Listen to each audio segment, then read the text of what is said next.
नमस्कार दोस्तों, स्वागत है एक बार फिर से आप सभी का आपके अपने YouTube चैनल पे।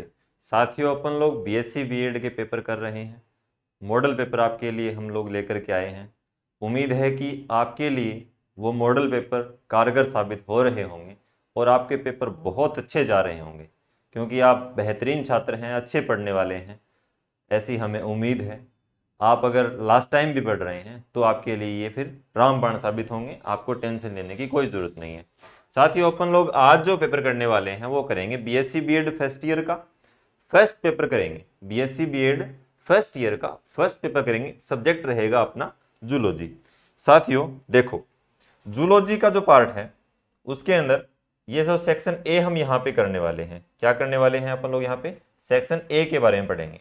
पहला क्वेश्चन है सेक्शन ए में कि वर्गीकी के जनक कौन है।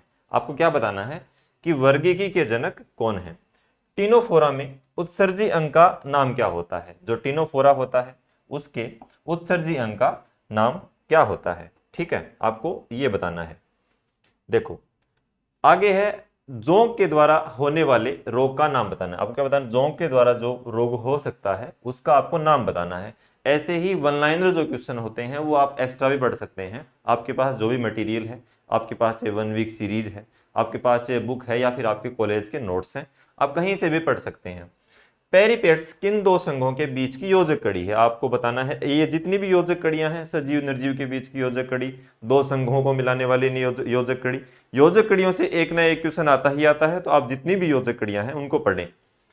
यहां पर एक योजक कड़ी का क्वेश्चन आपके लिए इसलिए लाया जाता है ताकि आप योजक कड़ियों के बारे में पढ़ सकें। ठीक है ना। तो पेरिपेट्स किन दो संघों, दो संघ होते हैं और पेरिपेट्स है वो कौन से दो संघ आपको बताने हैं कि कौन से के बीच की योजक कड़ी है।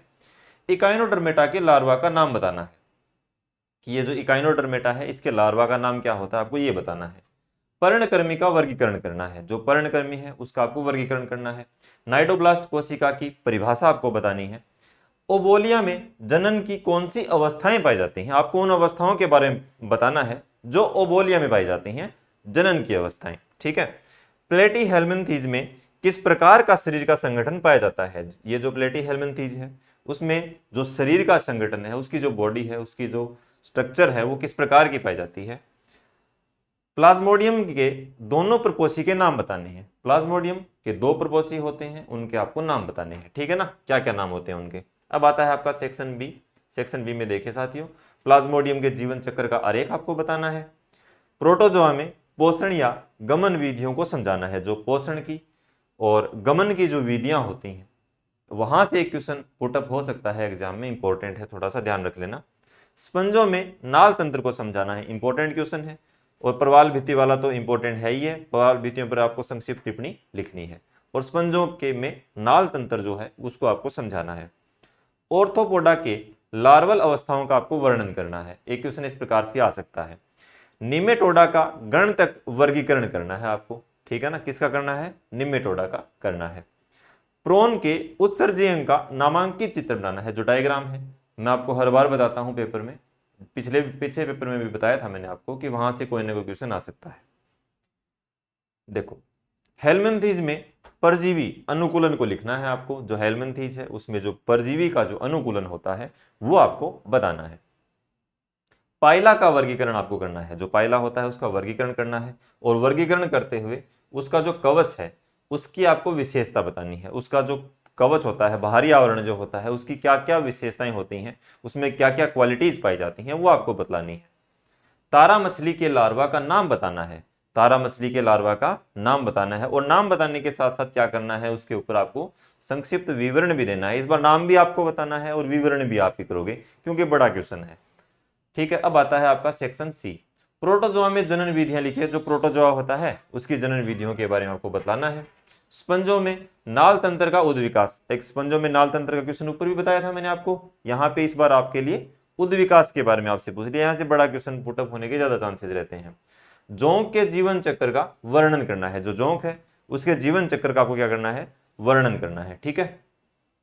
गैस्ट्रोपोडा में एंठन को समझाना है। क्या समझाना है आपको, गैस्ट्रोपोडा जो होता है उसमें आपको एंठन को आपको बताना है कि एंठन किस प्रकार से होती है, उसका पूरा आपको वर्णन करना है। इकाइनोडर्मेटा के जल संवहन तंत्र का विस्तार से आपको वर्णन करना है। किसका करना है, इकाइनोडर्मेटा। किसका करना है प्यारे साथियों? इकाइनोडर्मेटा का आपको वर्ग, इसका इकाइनोडर्मेटा के, इसका जो जल संवहन तंत्र है, इसका भी कौन सा तंत्र? जल संवहन तंत्र जो होता है उसका आपको क्या करना है?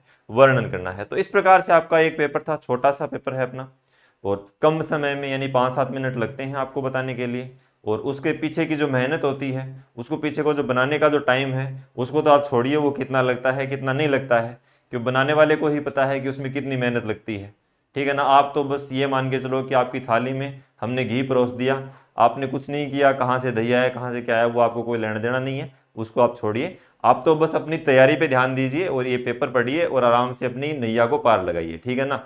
आप तो तैयारी करते जाओ बस, बाकी काम हमारा है, हम आपके लिए मॉडल पेपर बना रहे हैं, ठीक है।